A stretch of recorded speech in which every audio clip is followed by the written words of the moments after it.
I arrived here probably when I was about 8 years old.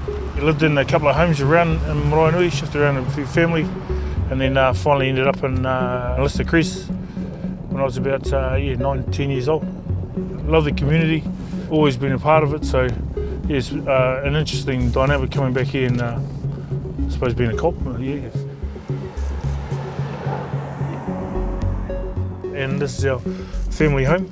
So there never used to be gates in between there. There used to be just like a wire gate, so you were sitting in the lounge watching TV and you'll see mobsters walking up your driveway and they climb over your fence and all that sort of stuff, and they walk through your backyard at all sorts of times of night.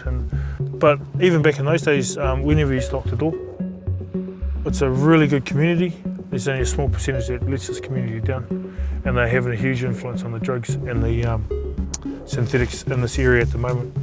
So all the supply's coming from here. If you're a synthetic user, you've got to come here to get it. And what we want to do is, and we tell them every time they come to our community, get the beep out of here. We don't want you in our community because you're destroying it. You're part of the problem.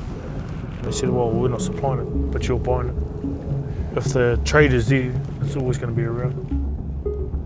You're better to sell synthetics than cannabis because you're not going to get anywhere near the penalty as you would if you were to sell cannabis.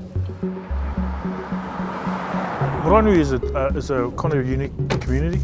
Everyone here has some sort of link to the mob, whether it be family members, grandparents, friends, family. Back in the day, you see mobsters walking around every single day on their patches, and and it's hard not for those kids to look up to them and think, well, one day I'm going to be like that. Some of them used to cruise around in some pretty cool cars and have a lot of money, and you don't really see too much of that these days, but I think there's a lot of hardship out here in this community at the moment.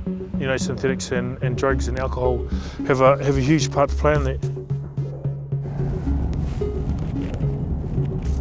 When we were growing up, there used to be a big fort.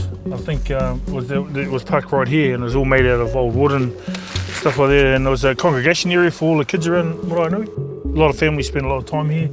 Everyone seemed to look after everyone. Now these days it's not as close as that now. I grew up with a lot of senior mobsters that are now, because they're basically about my age now. They're always going to be part of this community, and it was never going to change. I've got family members that are both in the gang as well, and no matter how you get around it, we have to work with them. Because you're looking at 3 to 4 generations of gang members. How do you break that? Well, you can't. So